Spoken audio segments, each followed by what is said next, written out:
오래전에 방 안에서 제가 어항을 가지고 물고기를 기른 적이 있었습니다. 아주 오래된 이야기입니다.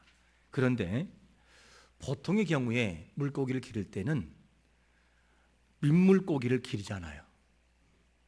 그리고 어항집에 가서 거기에 있는 고기를 사다가 보통 기릅니다. 왜냐하면 일반 민물고기를 기르면 오염이 얼마나 쉽게 되는지 몰라요. 물이 금방 더러워지고 또 어항을 갈라야 돼요. 이렇게 되다 보니까 민물고기는 잘 안 기릅니다.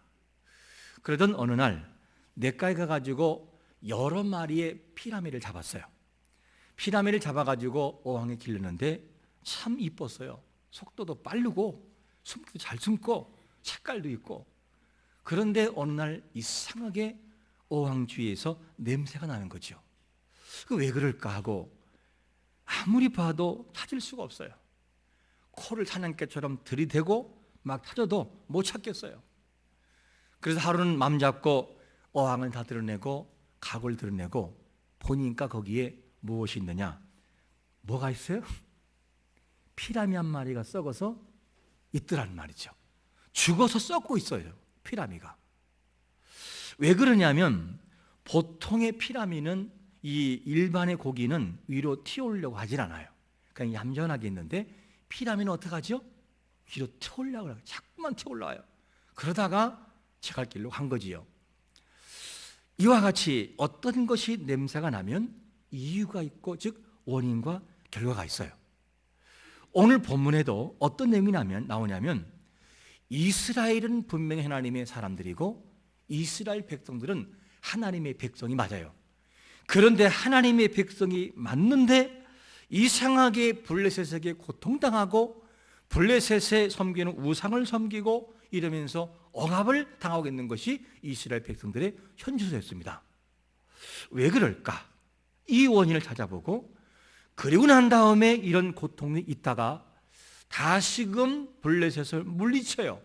그러면 그 비결은 뭐냐? 이거를 서로 비교하면서 오늘날 우리의 영적인 상태가 어떠한지 한번 살펴보는 시간 갖도록 하겠습니다. 먼저 이스라엘 백성들이 블레셋을 물리치기 이전에 이스라엘의 영적인 상태는 어땠을까? 첫 번째로 뭐라고 말씀하고 있냐면 영적인 침체기가 있었다 하는 것을 말씀하는데 1절 말씀 보니까 이렇게 말씀하죠. 기럇 여아림 사람들이 와서 여호와의 궤를 옮겨 산에 사는 아베나답의 집에 들여놓고 그의 아들 엘리아사를 거룩하게 구별하여 여호와의 궤를 지키게 하였더니 이스라엘 백성들이 어느 날 블레셋과의 전투에서 무엇을 빼앗겼냐면 여호와의 궤를 빼앗겨버려요. 그런데 신기한 것은 뭐냐면 그 당시에 여호와의 궤는 어떤 것이었느냐? 이스라엘을 대표하는 상징적인 대표였어요. 여호와의 궤가 가야 백성도 따라가고 전투도 임하지요. 근데 그것을 빼앗겼어요. 평상시 같으면 여호와의 궤를 앞서 놓고 가면 거의 승리했어요. 그런데 그날따라 여호와의 궤가 있지만 궤를 이방인들에게 빼앗기고 말았어요. 그리고 난 다음에 이방인의 지역에서 어떤 일이 벌어지느냐? 여호와의 궤가 가면 갈수록 블레셋 지역은 초토화가 되는 거예요. 질병이 막 임하고 막 사람들이 막 죽어져 가고 이러면서 고통과 신음소리가 임해요. 그러니까 블레셋 사람들은 서로가 그거를 가져가라, 제발 좀 이것을 가져가라, 이것 때문에 우리에게 질병이 왔다 이러면서 막 항의하는 거죠. 결국에는 어쩔 수 없이 이 블레셋 사람들이 이 궤를 이스라엘 향해서 보냅니다. 뭘 통해 보냈느냐? 이 새끼가 있는 소를 떼서 이 궤를 보내요. 새끼가 있는 소를 띄워놓고도 소가 아무렇지 않게 그 길을 걸어가면 이것은 하나님의 뜻이다 생각을 하고 이 블레셋 사람들이 보내게 됩니다. 이러고 난 다음에 이제는 여호와의 궤가 이스라엘을 향해서 가는데 이스라엘과 이 블레셋의 경계인 베스메스 지역에 도달하게 됩니다. 그리고 난 다음에 베스메스 지역에 왔을 때 사람들이 이 궤를 열어보았어요. 열어보는 순간 몇 명이 죽었느냐? 5만 70명이 직사해버렸어요. 왜냐? 여호와의 그 이 궤는 하나님이 임재하신 거룩성을 상징하기 때문에 너무 거룩하기 때문에 봐서는 안 될 그런 물건이었습니다. 그래서 죽어요. 이 다음에 사람들이 베스메 사람들이 너무 두려워서 기럇 여아렘 사람들에게 가져가라고, 빨리 이 궤를 빨리 가져가라고. 그래서 이 궤를 가져다가 어디 놓느냐, 여호와의 궤를 아비나답의 집에서 이렇게 놓으면서 그거를 지키게 했습니다. 그러면서 1절을 끝나면서 하반절에 뭐라고 끝나냐면 이렇게 끝나죠. 여호와의 궤를 뭐 하겠더라? 지키게 했더니.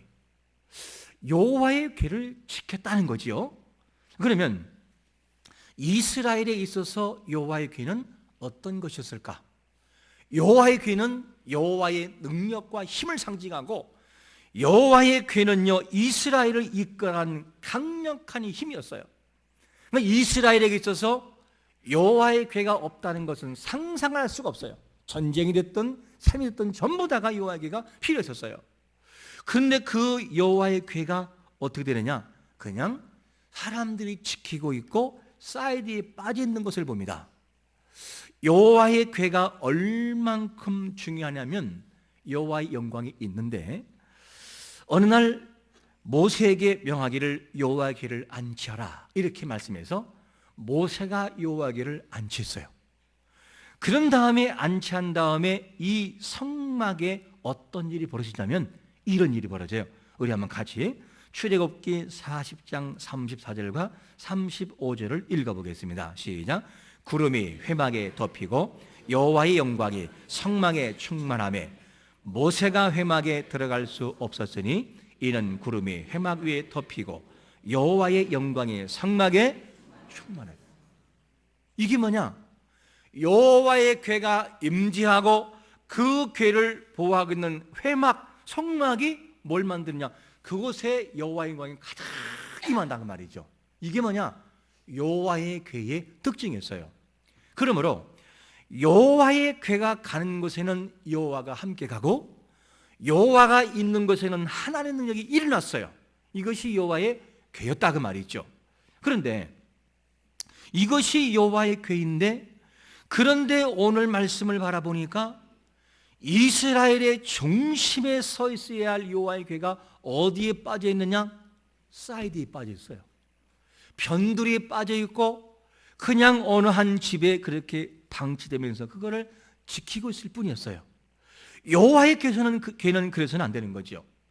성령에 충만한 사람은 자기의 힘을 가지고 살아가는 것이 아니라 성령의 충만함을 받아 삶을 정복해내는 거거든요. 여호와의 궤는 이스라엘에게 있어서 무엇이 필요하느냐? 하나님의 능력을 상징하기 때문에 그 궤가 이스라엘을 이끌어가는 것이 참 중요합니다. 다윗이 약하고 실수가 많은 사람이었지만 그가 강력한 힘을 발휘하는 이유가 뭔 줄 아십니까? 시편 27편 1절에 보니까 이런 말씀을 하고 있어요. 여호와는 나의 빛이요 나의 구원이시니 내가 누구를 두려워하리요? 여호와는 내 생명의 능력이시니 내가 누구를 무수하리요? 여기서 보면 여호와는 나의 구원, 내가 누구를 두려워할까? 여호와는 내 생명의 능력, 내가 누구를 무서워하지? 이 무슨 말이냐? 여호와 때문에 내가 안 무섭고 여호와가 나의 빛이요 생명이기 때문에 두려워할 것이 없다는 거지요. 그러니까 다윗을 이끌어가는 주체는 뭐냐면 자기가 아니라 자기를 이끌어간 주체인 하나님 여호와다라는 사실을 고백하고 있다 그 말이죠. 이것이 뭐냐? 하나님을 신뢰한 사람들의 모습이었어요. 마찬가지로 여호와의 궤는 이스라엘에게 있어서 뭐가 되냐? 하나님의 임재와 이스라엘을 전적으로 끌어가는 중심이었어요. 중심. 이게 여호와의 궤였습니다. 이것을 우리가 아는 것이 중요한데, 그런데 아까 읽었던 말씀처럼 여호와의 궤는 이스라엘의 중심에 있지 않고 나답의 집에 그냥 어떻게 하죠? 집에서 놓고 그냥 지키고 있다 그 말입니다. 그러니까 아무런 능력을 발휘하지 할 수가 없었다 그 말이죠. 이게 바로 여호와의 궤의 모습이었습니다. 우리는 여기에서 이런 질문을 하는 것 중요합니다. 우리의 인생에 있어서 하나님은 어느 영역을 차지하고 있는가? 우리에게 한번 물어보세요. 하나님이 나에게 있어서 어떠한 존재요 어느 위치를 차지하는가? 일주 동안의 모든 삶 속에서 여호와는 나를 어떻게 이끌었는가? 아니, 내가 느껴지는 인격적인 하나님은 내 중심 속에 어느 정도 차지하고 한 주를 보냈던가? 한번 질문해 보라는 거죠. 그러면 답이 나온다는 거죠. 여러분, 우리가 항상 힘과 능력을 발휘하는 것은 우리 힘이 아니라 우리를 이끌어 가시는 여호와를 모시고 살아갈 때 가능한 것을 믿으시기를 축원합니다. 그래서 시편 16편 8절에서 뭐라고 말씀하냐면, 내가 여호와를 항상 내 앞에 모시며 그가 나의 오른쪽에 계심으로 내가 뭐하지 않다고요? 흔들리지 아니하리로다. 그렇습니다. 하나님을 모시고 살아가는 자들에게, 그 하나님이 내 중심을 이끌어가는 인생들에게 흔들림이 없음을 믿으시기를 축원합니다. 흔들리지 않다는 거죠. 이것이 신앙의 원리라 하는 것을 알 수가 있습니다. 그러므로 어떤 상황이든지 예수 그리스도를 마음속에 늘 모시면서 24시간 하나님을 기억하려고 몸부림치는 게 중요합니다.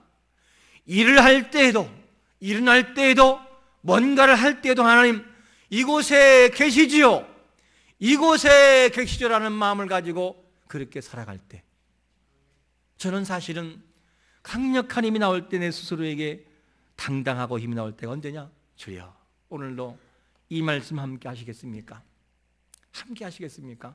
라고 물을 때 아무런 답변이 없는 것이 아니라, 그래, 내가 너와 함께한다, 항상 함께하고 있었다, 오늘도 함께할 것이고 내일도 함께할 것이라는 감동이 주어질 때 어디선가 모르게 힘이 나와요. 여러분, 우리 마음 중심 속에 내가 나를 이끌어가는 삶이 아니라 부족한 인생들을 하나님이 이끌어가는 인생으로 전환되시기를 축원합니다. 그래야 살만한 인생을 살아갈 수가 있다는 거죠. 그러면 이스라엘은 이렇게 침체된 삶을 살아갔어요.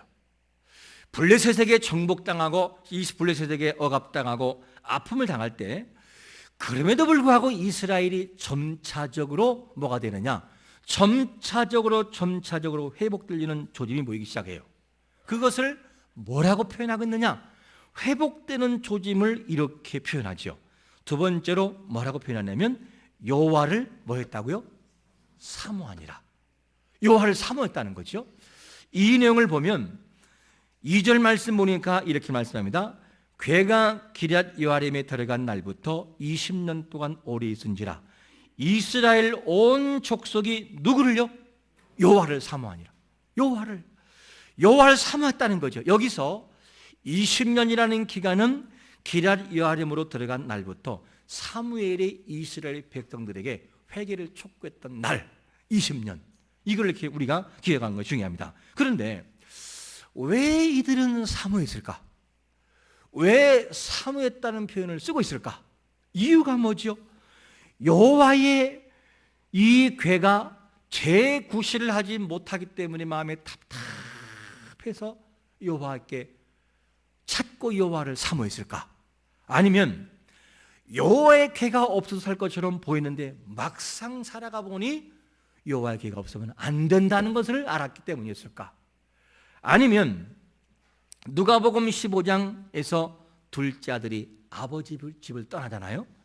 평상시에 아버지가 있을 때는 아버지의 소중함을 몰랐어요. 그런데 아버지를 떠나고 보니 아버지의 소중함을 알게 됩니까? 모르게 됩니까? 너무 알았어요. 그러면서 아버지에게 돌아가기 위하여 자기를 어디에 내려놓느냐? 종의 신분까지 내려놓아요. 나는 아버지의 아들이 아니라 하나의 품꾼이다. 그래도 그 아버지 앞에 돌아간다는 거죠. 왜냐? 아버지에게는 모든 것이 있으니까. 이것을 살다 보니 하나님의 괴가 없이는 안 되겠구나. 하나님이 없이는 안 되는구나. 이것을 깨닫기 때문에 그때 하나님을 사모했을까? 이유는 어떠하든지 여호와를 사모했다고 말씀하고 있습니다. 히브리 원문대로 좀 직역하면 여호와의 뒤에서 울부짖었다. 그들은 울었어요. 하염없이 울었다는 거 사실은요. 너무 고통스러워서 하나님 앞에 이름 부르면서 울었다 그 말이죠. 그러니까 여기서 그들의 마음속에서 알았어요. 인생의 삶 속에서 여호와의 괴가 없이 살아가는 것은 안 된다. 이 사실에 공함을 알았다 그 말이죠. 그러니까 하나님을 사모하고 찾을 수밖에 없다는 것을 알 수가 있습니다. 여러분, 다윗이 하나님을 떠나는 것을 참 두려워했어요. 왜 두려워했느냐? 다윗의 심정을 보면 마음을 잘 알 수 있는데 이렇게 말씀하죠.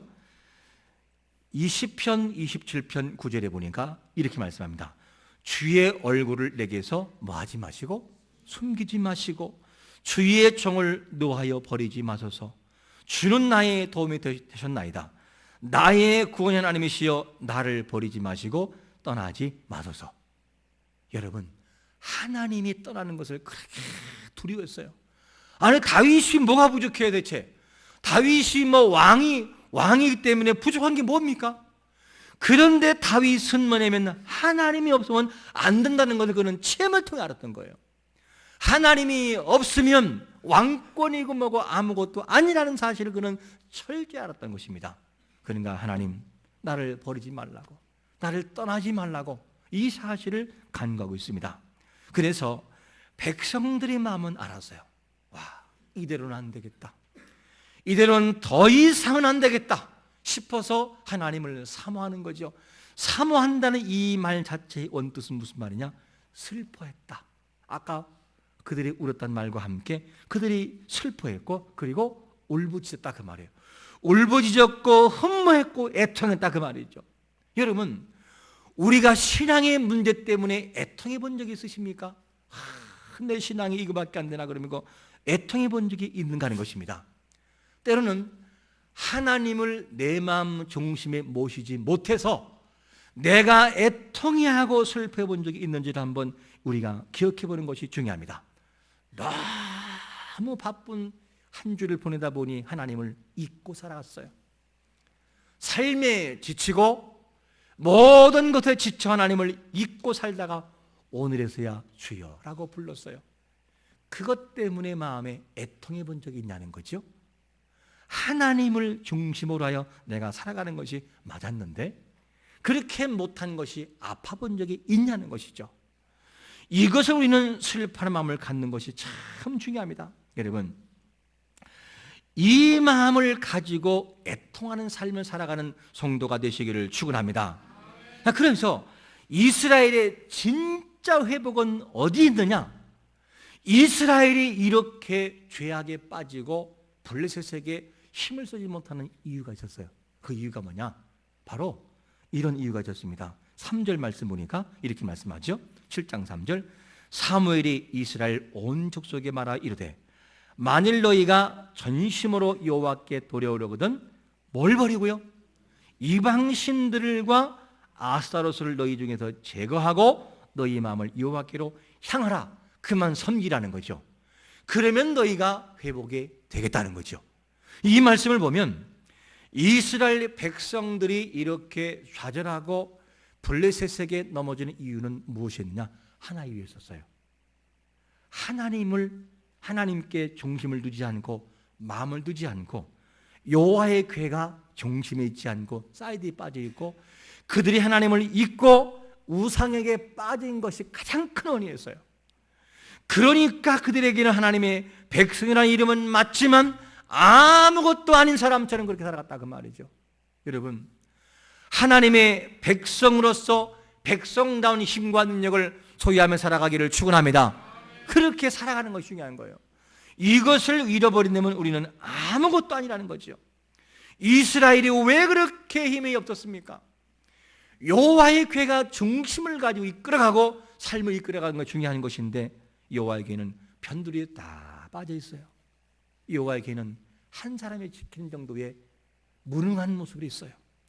그리고 백성들은 나름대로 자기의 방식대로 살아갔어요. 이게 뭐냐? 가장 그들이 약한 모습이라는 것을 알 수가 있습니다. 그러므로 그들이 살려면 뭐가 되느냐? 너희 마음을 여호와께로 향하라. 우상을 버려버리고 여호와께로 향하라는 거죠. 그러면 되겠다는 것입니다. 여러분, 이렇게 하여 이스라엘 백성들이 하나님 앞에 하나님을 사모하고 울부짖고 그 이름을 불렀어요. 이것을 보았던 사무엘 선지자가 뭐라고 하느냐, 너희들 하나님께 회개하라. 그러면서 회개를 촉구할 때 이스라엘 백성들이 그대로 그걸 수용해버려요. 수용해버리고 이들이 이스라엘 백성들이 어느 정도의 결단 가지고 회개하느냐, 우리 한번 사무엘상 7장 9절 말씀을 같이 읽어보겠습니다. 시작.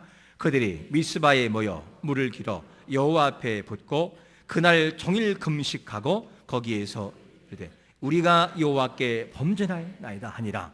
사무엘이 미스바에서 이스라엘 자손을 다스리니라. 백성들이 철저하게 회개해요. 우리가 하나님 죄 때문에 그렇습니다. 하나님을 떠났습니다. 그러면서 철저하게 그들이 회개하며 금식하며 아버지 앞에 간구한 것을 봅니다. 그래서 이 금식의 능력이 이사야 58장 6절에 보니까 내가 기뻐하는 금식은 흉악의 결박을 풀어준다고 말씀하고 있어요.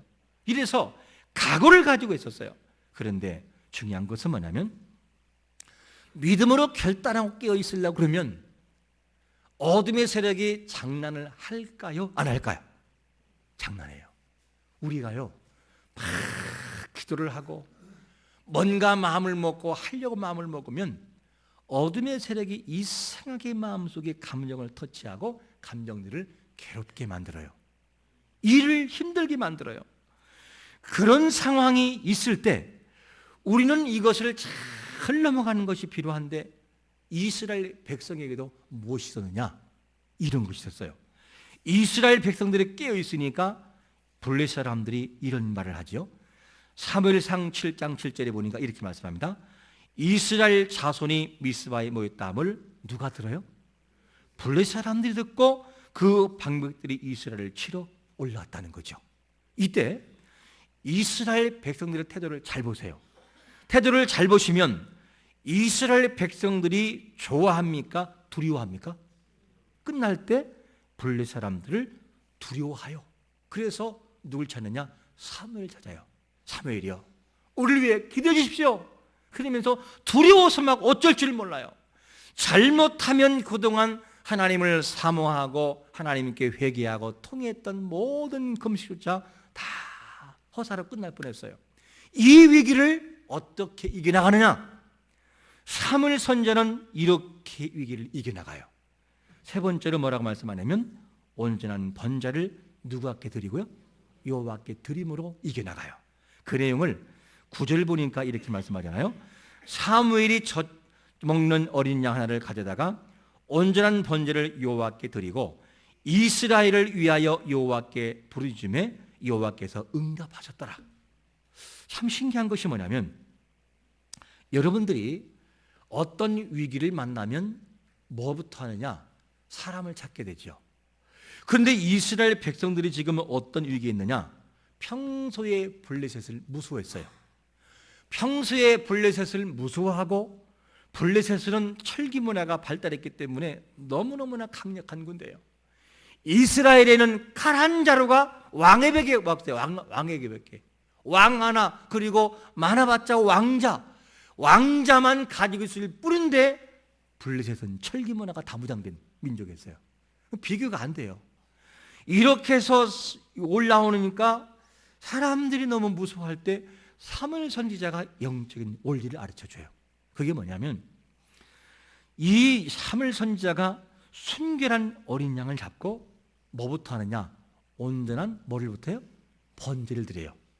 온전한 번제를 드리고 그 다음에 하나님께 나아가는 것을 보여주고 있습니다. 위기가 다가왔을 때 하나님의 관계를 먼저 생각해요. 하나님과의 관계를 먼저 생각해서 그 다음에 일을 처리하니까 하나님이 어떻게 처리하느냐? 이렇게 처리합니다. 오늘 본문 7장 10절을 제가 읽어보겠습니다. 사무엘이 번제를 드릴 때에 블레셋 사람이 이스라엘과 싸우려고 가까이 오매 그날에 여호와께서 블레셋 사람에게 큰 무엇을요? 우레를 발하여 그들을 어지럽게 하시니 그들이 이스라엘 앞에 패한지라. 하나님과의 바른 관계를 맺으니까 누가 싸워주시느냐? 하나님이 싸워주는 걸 봐요. 이 원리는 어떤 원리냐? 영적인 원리인 것을 보게 됩니다. 여러분, 하나님을 사모하고 하나님을 찬양하고 하나님께 나아가면 하나님을 신뢰하면 하나님께서 놀라운 역사로 우리를 만들어가는 것을 믿으시기를 축원합니다. 이게 하나님의 일하심이죠. 그러면 우리 여기서 이런 질문을 할 필요가 있습니다. 우리의 영적인 상태는 어떠하십니까? 영적인 상태? 하나님이 우리의 중심에서 벗어나서 저 변두리에 빠져 있는 것은 아닌지, 하나님을 분명히 찾는 것이 맞는데 하나님이 우리의 곁에 없는 것처럼, 아니 우리의 인격으로 느껴질 때 하나님을 내가 인정하지 않는 것처럼 보이기도 하고, 하나님이라고 부르는 것 같지도 않기도 하고, 하나님이 내 곁에서 사라진 것처럼 보여 내 인간 냄새 나는 것처럼 내가 스스로가 느껴질 때, 그것이 뭐냐고? 변두리에 빠져 있는 것이죠. 누구처럼? 이스라엘 백성처럼. 요한복음 15장 7절에서 하나님 뭐라고 하죠? 너희가 내 안에 거하고 내 말이 너희에 거하면 무엇인지 원하는 대로 구하라. 그리하면 이루리라 라고 말씀하고 있음에도 불구하고 하나님을 찾지도 않고 늘상 떠나 살아요. 이것이 우리의 혹시 영적 상태는 아니지. 그렇다면 여러분, 지금의 삶에서 우리가 무엇을 우선시해야 될까? 이 답을 우리가 가지고 돌아가야 됩니다. 나는 지금 여기에서 무엇을 우선시해야 되는가? 하나님을 사모하고 하나님과 화목하는 것이 우선시해야 될 것이 아닐까요? 하나님과 화목하고 그분을 사모하는 것. 누구처럼? 전쟁에 임박했을 때의 사무엘 선지자가 어린 양을 잡아서 번제를 드려 하나님과 관계를 맺듯이 말입니다. 그리고 영적인 침체에 있던 이스라엘 백성들이 여호와를 사모하고 미스바 회개행동을 함께 이루었던 그 영적인 깨어있는 모습, 그 모습을 우리가 해야 할 우선순위가 아닐까. 그리고 위기에 놓였던 백성들이 번제를 드려 하나님과 화목할 때 블레셋이 물러갔던 사실은 우리에게 무엇을 교훈할까? 한번 우리가 기억하는 것이 중요합니다. 우리가 회복을 원한다면, 그렇다면 무엇을 우선시해야만 될까? 한 주 동안 고민하세요. 나는 이스라엘은 이런 모습을 통해 블레셋이 물러갔다면 지금 나의 삶에 있어서 정말 우선시할 것이 무엇일까? 무엇이 우선시돼야만 될까? 한 주 동안 여러분 고민하세요. 그리하면 그 속에 답이 나올 것입니다. 무엇이 우선시될까? 답을 나올 거예요. 이래서 모든 답을 찾아 회복의 답을 찾아서 하나님의 일하심을 명쾌하게 우리가 깨닫고 그리고 살아가는 삶이 되시기를 예수 그리스도의 이름으로 축원합니다. 아멘. 우리 한번 잠시 기도하겠습니다. 이 시간에 기도할 때 하나님, 우리가 정말 회복을 원한다면 하나님 정말 우리의 침체기를 벗어나서 하나님 정말 여호와를 사모하는 마음을 갖고, 그리고 여호와를 사모하는 그 마음을 통해서 하나님 우리의 모든 삶이 회복되는 걸 경험케 해달라고 우리 한번 통성으로 주의 한번 외쳐 기도하겠습니다. 주여! 아버지 하나님 감사합니다. 우리의 모든 삶에 하나님의 은혜와 평강이 넘쳐나게 하고 하나님의 도와주심을 통하여 주의 기적과 주의 역사가 마음껏 넘치도록 은혜를 베풀어 주옵소서. 하나님, 우리는 정말 부족합니다. 주여, 우리는 정말 나약합니다. 하나님의 은혜가 아니면 살아갈 수 없는 존재임을 우리가 인정합니다. 주여, 우리를 사랑하시고 우리를 도우셔서 하나님 앞에 나가는 자가 되고 나고 철저한 주여 침체의 모든 상황에서 우리가 여호와를 사모하고 여호와께 부르심을 통하여 우리의 모든 삶이 회복되는 걸 체험하도록 은혜를 베풀어 주옵소서. 하나님, 우리는 정말 부족합니다. 우리는 정말 나약합니다. 우리를 사랑하시는 주여 힘을 부어주시고 능력을 부어주심을 통하여 아버지 앞에 믿음을 가지고 살아가도록 우리를 도우시고 인도하여 주옵소서. 하나님을 찬양합니다. 이 믿음의 역사가 마음껏 함께하여 하나님께로 이루어가도록 우리를 도우시고 인도하여 주옵소서. 하나님 아버지, 우리의 영적인 상태가 어디와 있는지를 바라보게 하고, 이스라엘 백성들이 여호와의 궤가 변두리로 빠져 있을 때에 가장 침체기가 있음을 기억하고, 우리가 여호와를 중심 모시고 살아갈 때 가장 강력한 힘이 있음을 기억하면서 주여, 우리 하나님 앞에 깨달아 하나님을 모시고 살아가도록 은혜를 베풀어 주옵소서. 느껴질 정도의 모습을 가지고 하나님을 모시고 살게 만들어 주옵소서. 울부짖게 하여 주옵소서. 외치고 간구하게 하여 주옵소서. 그러므로 주여, 여호와 일하심이 얼마나 위대한가를 삶을 통해 체험하되 이스라엘이 깨어 번제를 드려 하나님께 나갈 때 블레셋을 물리친 것처럼 우리에게도 이런 놀라운 역사가 함께하도록 주여 한 주 동안 더 많이 고민하면서 무엇이 우선순위를 해야 될지를 바라볼 수 있는 삶을 살아가도록 은혜를 베풀어 주옵소서. 예수님의 거룩하신 이름으로 간절히 축복하며 기도합나이다. 아멘.